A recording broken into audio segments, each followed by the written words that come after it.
very good afternoon to you here in Uganda. I don't know what time it is where you're watching New Vision TV Online. I'm Joseph Bate and you're watching the music review. I still have Crystal Klingenberg.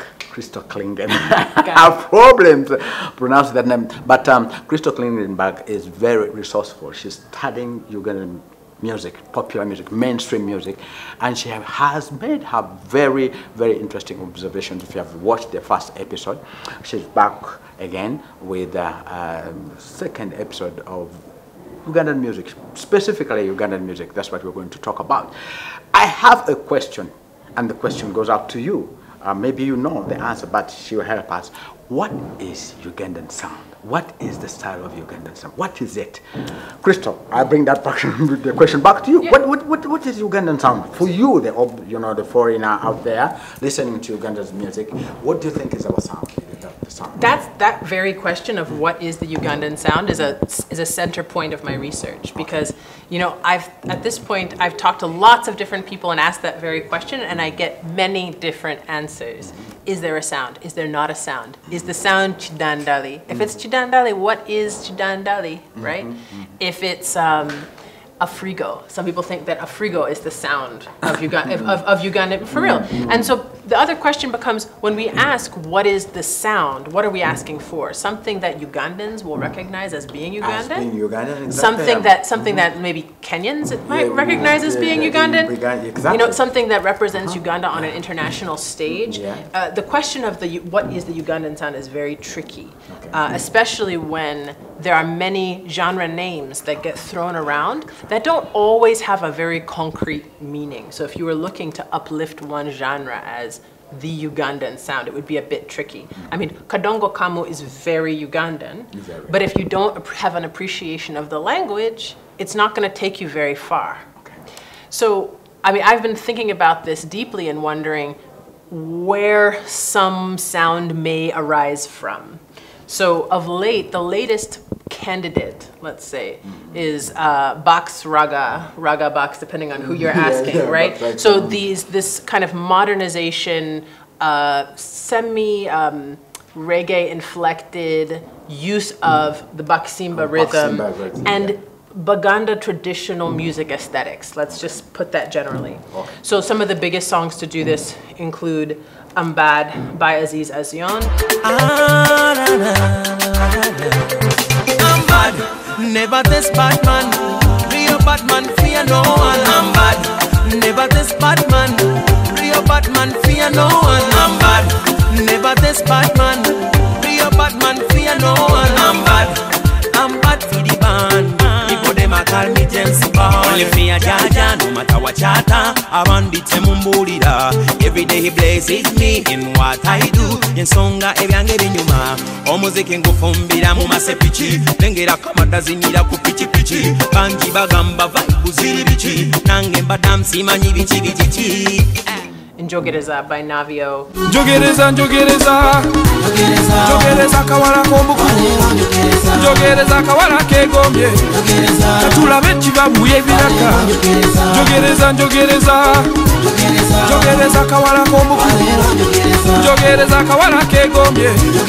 Katula bechi babuye biraka.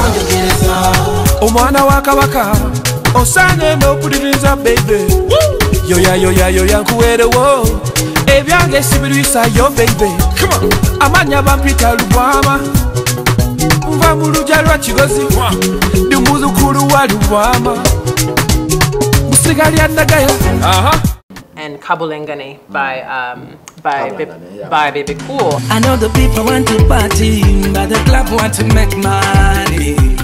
I in the club all night, looking for the thing with a sweet body. Njagala nnyo mukyale panka.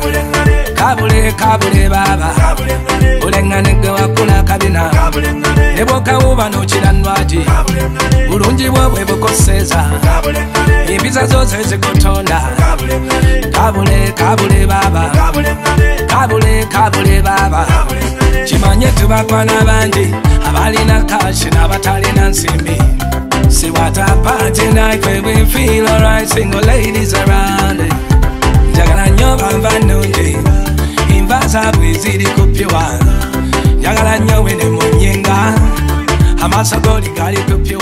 And so they play with the sounds in different ways. Those three songs are very different, and they have kind of different characters to them. But the question comes, you know, is this a worthwhile candidate? Do you think that this could persevere? Yeah, the songs. According to you, what do you think? Well, the songs that I just gave you all came out between what, like around 2015, 2016, and I haven't seen that much more energy on the radio for those kinds of sounds. But I wonder, you know, if the experiment of what it means to take traditional rhythms and put them into modern songs. I think that that's a really interesting project, and I hope that people continue to do it. Yeah.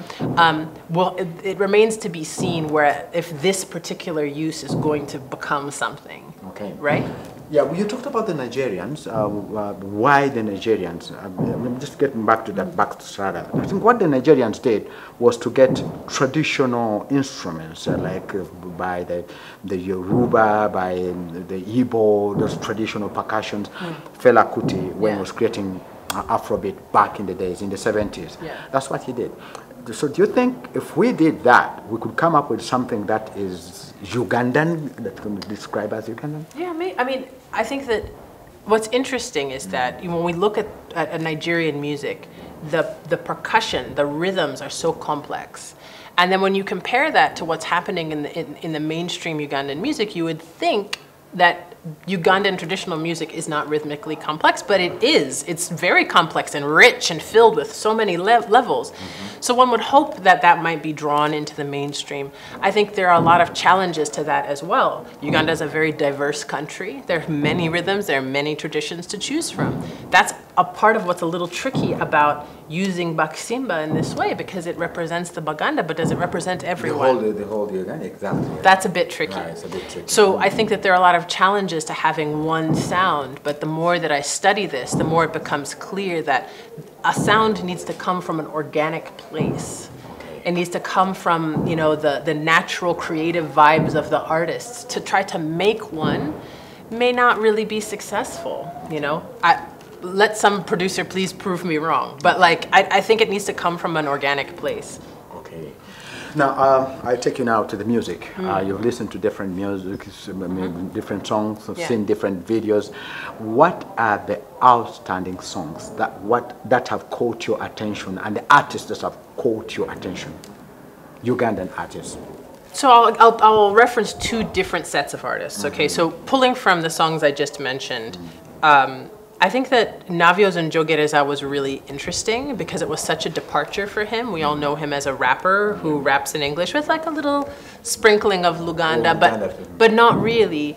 And that song took him in a brand new direction, and I think made the listening public see him in a new light. Okay. And you can't deny that there's a level of novelty to the song as well, because people were like, oh my gosh, Navio can sing in Luganda, and he has a sweet singing voice in that part of his range, not that big baritone when he raps. So people were interested, and we'll see how that bears out for him in terms of the direction for his career. I know that Navio is a very strategically minded artist who is very thoughtful and conscious about his music, so be very curious to see where he goes from there. Okay. Then another song that really caught my ear, but for different reasons, was Love You Every Day by Bebe Cool. I've flown around the world a million times and I've seen a lot of places and faces, but I'm always back to you.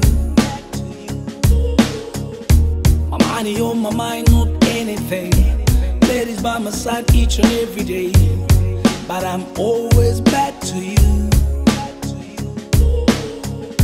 I'm loving all the times I'm around you. Girl, you got me feeling like starting a new life now. Even when I leave, I can see your eyes staring in my own. Girl, it's crazy how I feel about you. Yeah, it's crazy how I feel about you. Hey, let me take you down to my hometown, girl. Every day I dream about a brand new world. You know how I feel. I will love you every day. And that the whole Go Mama album was a real creative triumph for Bebe Cool. And that song in particular I thought was so different from everything else you heard on the airwaves here. And yet it was really different. Really. But it was also really popular. Yeah, very popular. And in the hands of the creative team that made it, and the folks at Masters Music they're amazing themselves. And it was a really great use of Bebe's like raga vocal style, but it was basically a rock song. It was a rock song. And yet it did really well here, you know? And so what that said to me was that the tastes of the Ugandan listening public are open, right? Yeah. The dynamic I was saying before of some folks copying others because they're trying to maximize what the market will bear. Yeah, that's true. But the listener is also open for something different. Okay. And so I say that to segue into there is an alternative music scene. So the core of my research is about mainstream music, that which you're hearing on the radio that is commercially recorded.